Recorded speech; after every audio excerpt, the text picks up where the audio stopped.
Guys, Jimmy Uso কি আসলে অনেক অসুস্থ? কেন তার বাবা রিকেশি টুইটারে সবার কাছে তার জন্য প্রে করতে বললো? গাইস, ফার্স্টে কথা বলবো দ্য ব্রে হোয়াইট কে নিয়ে। রিসেন্টলি কিন্তু WW X superstar Jeff Hardy, সে কিন্তু বর্তমানে টিএন এর একজন সুপারস্টার। তারপরেও ব্রে হোয়াইট কে ট্রিবিউট দেওয়ার জন্য ব্রে হোয়াইটের যে আইকনিক যে ফিন্ডের যে মাস্ক ছিল, ঠিক সেই রকমই রূপ নিয়ে একটা ম্যাচ খেলেছে কিন্তু জেফ হার্ডি। সো গাইস, এখানে জেফ হার্ডি অনেকটা উদারতার পরিচয় দিয়েছে। যারা যারা এখনো জেফ হার্ডি কে চেনেন না তাদের উদ্দেশ্যে বলি, জেফ হার্ডি কিন্তু সর্বকালে সেরা এক্সট্রিম ম্যাচ খেলার জন্য পরিচিত এবং তার ক্যারিয়ারের বেশি সময় কিন্তু সে ডাব্লিউডাব্লিউ তেই কাটিয়েছে। নেক্সট কথা বলবো রাইব্যাক কে নিয়ে। গাইস, 2021 সালে রাইব্যাক কিন্তু টুইটারে একটা পোল দিয়েছিল। সেখানে সে বলেছিল যে বর্তমানে তার কি করা উচিত। এক নম্বরে সে অপশন দিয়েছিল সে কি AEW তে যাবে, 2 নম্বরে দিয়েছিল যে NXT তে যাবে নাকি TNA তে যাবে, এবং লাস্টে দিয়েছিল যে সে কি রিটায়ার্ড হয়ে যাবে নাকি। কিন্তু শকিং বিষয় এটা যে সমস্ত ফ্যানরাই কিন্তু যে রিটায়ার্ড হওয়ার যে পোলটা ছিল সেইখানে তারা ভোট দিয়েছিল। সো গাইস, আমার মনে হয় না রাইব্যাককে কখনো কোন রেসলিং কোম্পানিতে দেখা যাবে। নেক্সট কথা বলবো ডাব্লিউডাব্লিউ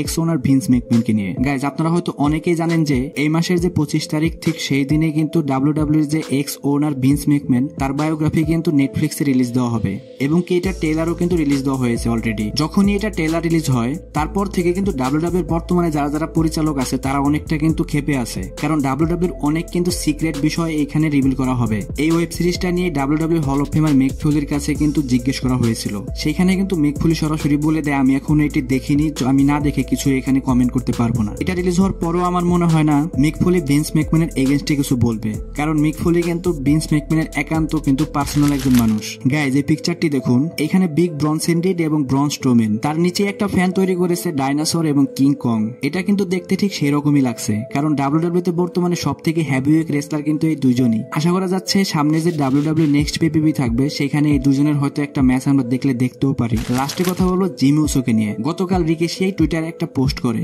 সেখানে লেখা ছিল যে তার ছেলে জিমি উসো, তার জন্য সবাই প্রে করবেন। এই পোস্টটা দেখার পরেই কিন্তু সমস্ত রেসলিং ফ্যানরা এই বিষয়ে জানতে চেয়েছিল যে জিমি উসোর কি হয়েছে। এরপরেই কিন্তু অনেকগুলো গণমাধ্যম রিকেশির কাছে জিজ্ঞেস করে যে জিমি উসোর আসলে কি হয়েছে। তারপরে রিকেশি বলে দেয় জিমি উসো বর্তমানে এখন সুস্থই আছে, তার কোনো মেডিকেল প্রবলেম হয় নাই। এখন রিকেশি কেন এই পোস্টটা দিল হয়তো রিকেশি ভালো জানে। আশা করছি জিমি উসো খুব তাড়াতাড়ি ডাব্লিউডাব্লিউ তে আবার রিটার্ন করবে এবং ব্লাড লাইনের যে স্টোরিটা আছে সেটা ফিনিশ করবে। ভিডিওটি শেষ করার আগে আরেকটি নিউজ আপনাদের কাছে শেয়ার করি guys. Recently cart angle Gunther সম্পর্কে অনেক প্রশংসা করেছে। সে বলেছে বর্তমানে ডাব্লিউডাব্লিউ তে এবং পুরো রেসলিং ওয়ার্ল্ডের সব থেকে সেরা টেকনিশিয়ান রেসলার হচ্ছে গুন্থার, এবং গুন্থারের প্রতিটি ম্যাচেই কিন্তু অন্যরকম রেসলিং থাকে। সো গাইস, এই জন্যই কিন্তু গুন্থার ট্রিপল এস এর কাছে এতটা প্রিয় হয়ে উঠেছে। এখন গাইস, গুন্থারের যে টাইটেল রেঞ্জটা আছে সেটা হয়তো অনেক লম্বা যেতে পারে। সো গাইস, আজকের ভিডিও এই পর্যন্ত। রেসলিং সম্পর্কে সমস্ত নিউজ এবং আপডেট জানার জন্য আমার চ্যানেলের পাশেই থাকবেন। ধন্যবাদ।